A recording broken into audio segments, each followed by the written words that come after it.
We got a fun show for you here today on Galactic Conquest. First things first, we got some more news on Jedi Fallen Order. Anthony Daniels, he's giving out those crazy tweets yet again. And we've got a nice little look at the newest addition to the Star Wars novel world coming out today, actually. All of that and more here on Galactic Conquest. Hello everybody and welcome back to Silver Age Media's Galactic Conquest. My name is Joker. Here with me is another one of these fantastic hosts, Alex Splash. How you doing? Let's jump right into this episode because I've got some exciting news that a lot of people kind of already know about. This just dropped recently, but it is so exciting for a lot of the old Republic fans. You're going to love this one as Jedi Fallen Order has added KOTOR 2 writer Chris let me see if I can get this right. Avalon, I think that's how you pronounce that? I think so. I'm not sure right offhand. He was the lead designer and writer for KOTOR 2, and he was known to create characters such as Darth Nihilus, Darth Sion, and Darth Traya. Three of the big baddies from that game he creates, and they're just very historical figures that, if they're canon or not, you know, we don't really know anymore. However, they are just fantastic characters overall.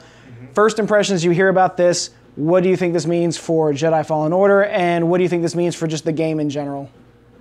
My one question is, this is pretty late in the production stage to be adding a writer, I think. Well, that's the fun thing, because he had just come out to announce that he had finished working on the game. Okay, I did not know that portion. So I think that they had just announced it just being like, hey, he was here this entire time working on the game. Gotcha. This is a surprise for the fans, I think. Okay, I did not see that bit. I had just seen that he'd been working, or was started working with the team, so all in all, it's good news. Regardless of how late or early he joined in, it's good news for the game because the guy is a genius. Yeah, there were some tweets going around and someone asked him to say, what kind of projects are you working on? He said, well, there's a lot of the stuff I can't tell you because of, non-disclosure agreements, but I can tell you that we have finished Jedi Fallen Order. So, hello, awesome. Since, we're getting that game revealed at Star Wars Celebration in here in a few months, actually next month, that's exciting. Yep. Knowing that we're going to have a writer that was, built one of the greatest games ever in Star Wars lore. Not even just Star Wars lore. He built one of the greatest games of all time. It was literally, with those characters, they are the foundation of that story, really. It has the most replayability ever, I think. It's got to be up there for sure. But regardless, Jedi Fallen Order is going to be better for having him had worked on it. The guy loves Star Wars. He's done. Clearly, he's dedicated everything he's got to it. You can't just make a game like KOTOR 2 while only halfway in on the idea. Absolutely, and the game had so much depth and so much areas you could go to. There's literally 4 or 5 planets, and if you get the expansion through Steam, you get the extra added on content that was not released in the original game. There's just so much area and so much depth of what you can and can't do in the game, and it's fantastic. So bringing that over, that writing style and possibly the designing style as well, into this new game, solely off an apprentice surviving Order 66, it's just insane the amount of stuff you'll have to go through, the amount of characters you'll probably come across, and possibly the amount of planets you'll actually end up going through as well. I can't speculate on any of that stuff because we don't know the scale of this yet. I would expect it to be pretty big because he is running for his life. But like I said, I'm happy to see somebody who has already been an integral part of the Star Wars family return, make this happen, because the video games have really had a bad track in the last couple of years. Ever since the EA got the license, it hasn't really been spot on. We've had quite a few misfires, but this looks like a great step in the right direction. And Respawn, the company behind the game, looks like they're taking every care to make sure that this thing really stands out. And so I'm all on board for whatever they're doing, and I cannot wait to see what debuts at Celebration. This game is going to be something that I've probably been waiting for a long time. It's supposed to release later this year. Hopefully it doesn't get canceled 2 weeks before release like everything else seems to be doing. But I have high hopes for it, and now knowing that we have this literally mystical being on board to help with this game, I think it's going to do great, and it's going to do exactly what they should have done from the start after the Disney buyout. What we got next? Anthony Daniels. You know him. You love him. He's C-3PO. We all know that. He's been at it again with the mad tweets. Everyone doesn't know what it means. He recently tweeted out, I'm pretty sure it was this morning, some random gibberish talking about it's not episode 9 news, and then a bunch of random syllables, which a fan has interpreted. He deciphered the entire coding saying that I'm going to be at Star Wars Celebration in Chicago. He was like, well, I deciphered it and it sucks. I'm like, what do you mean that sucks? That's great. We get another announcement.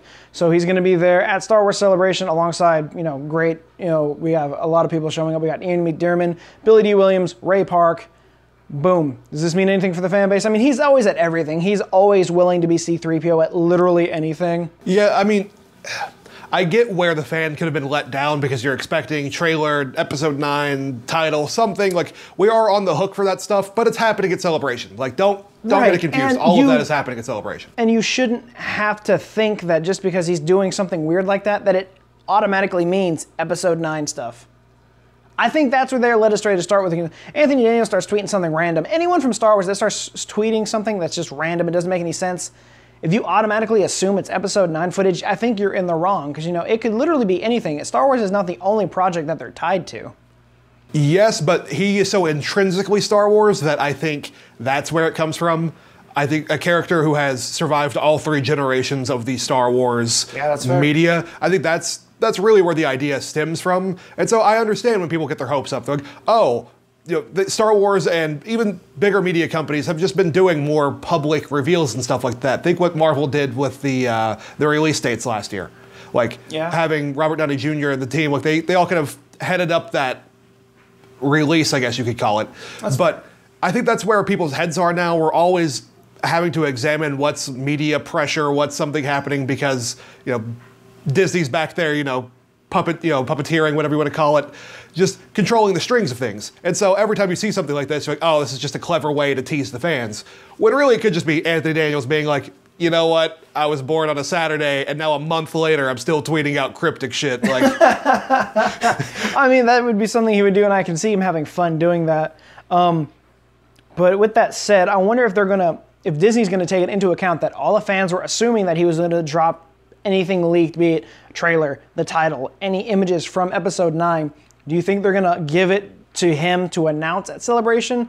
Be it one of those things to be like, so do you guys want to see a trailer for episode 9? I think that would be a fun way to do it. I don't think it's gonna matter necessarily. I don't think it would matter either, but I just think it'd be like, so you kind of tied it in and now no one even cares. Yeah, I think that'd be a fun way to do it. I'm not like putting all my bets on that. Like, I don't really care if that's the way they do it. I just want the trailer. I want to know the name. I want to start the hype machine going, because what are we, 8 months out now?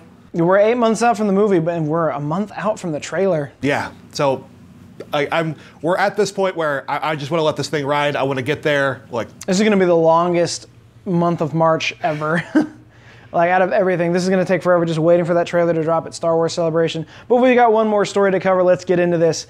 This is a little more your speed, and I'm really excited for it too, but we've got Queen's Shadow by E.K. Johnston.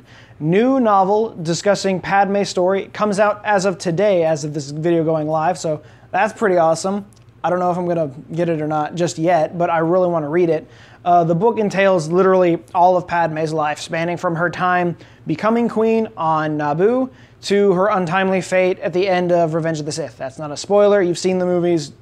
That's how it happens. From what I've heard, everyone is saying that this is the book that this character deserved. That there was just so much of her character that we did not see throughout the prequels, and that getting to live her life from being Queen of Naboo before she meets Anakin, straight up through her life as a senator through episodes 2 and 3. And I think it's really important to see that, because she was a great character, you know. Like, Natalie Portman portrayed the character great. And I think that we just need more of that beforehand, kind of in the area where everyone kind of romanticizes, because, you know, the Empire hadn't taken over it. And yes, there was still the Trade Federation, but it was kind of a time of peace, especially with Naboo, before the blockade at least.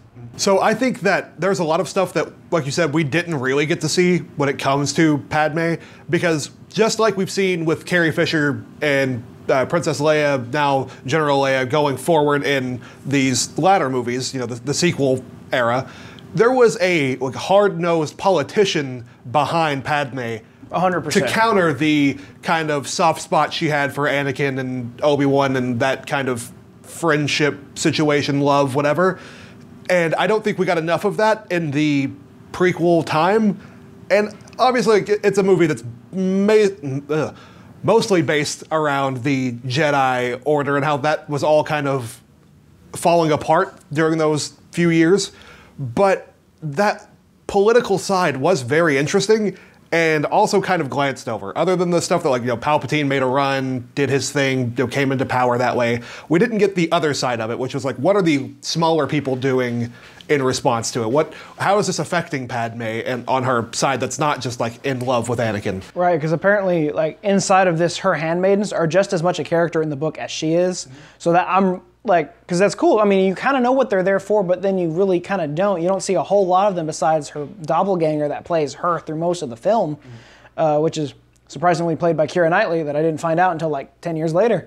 But because you want to know, like, what else are the handmaidens there for besides just doing all of her work for her? And is that the actual kind of, what's the word I'm looking for here? The kind of, like, lifestyle that they have on Naboo as opposed to, like, other monarchs, like, within the world that we have. And I think it's interesting that you bring up Leia and how she had, because apparently our friends over at StarWarsNews.net, Star Wars News Net, they were talking about how if you like Claudia Gray's Leia book, because it did a great job of telling her story as well, you're going to love this because it's practically the same thing and just telling her story throughout decades. And I'm overexcited for this book because I did not think I needed a Padme book until I realized I needed a Padme book.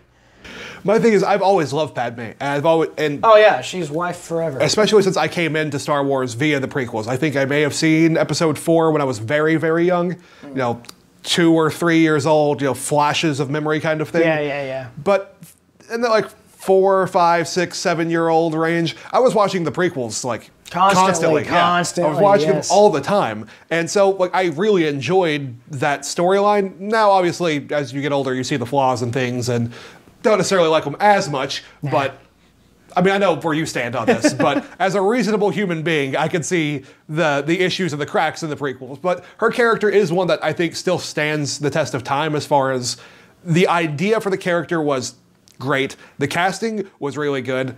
But as most things in the prequels go, the writing wasn't that awesome. Like, there's a lot to be desired. There is some odd stuff there, but I think that's going to be better because seeing it from her perspective, possibly under better writing in a novelization form, seeing how really fleshed out it was from, her being elected as queen to Jar Jar's misfortune and giving supreme power to Palpatine, ultimately screwing everyone over in the end, so... Yeah, so I think seeing that on a full-scale table, seeing her with a chance to be fully developed and fleshed out, I think that's going to be amazing for the character. Yeah. Because it is one that I think gets swept under the table a little bit when it comes to the all-time great Star Wars characters. Yeah, and I'm super excited just to see like what happens because I want to know more, and I want to know if it goes into more of the politics side of how Naboo functions as a planet, and then like how it just plays out after she leaves term and becomes senator instead.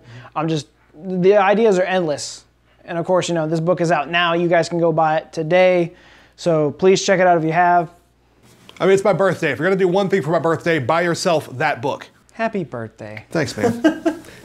But that's all we have for this episode here today. It's a little bit of a shorter one, but we got some great information. And hopefully, as the weeks start stringing along, we'll get some more stuff. It's going to be a little bit dry here for the next couple weeks because we're all waiting for episode 9.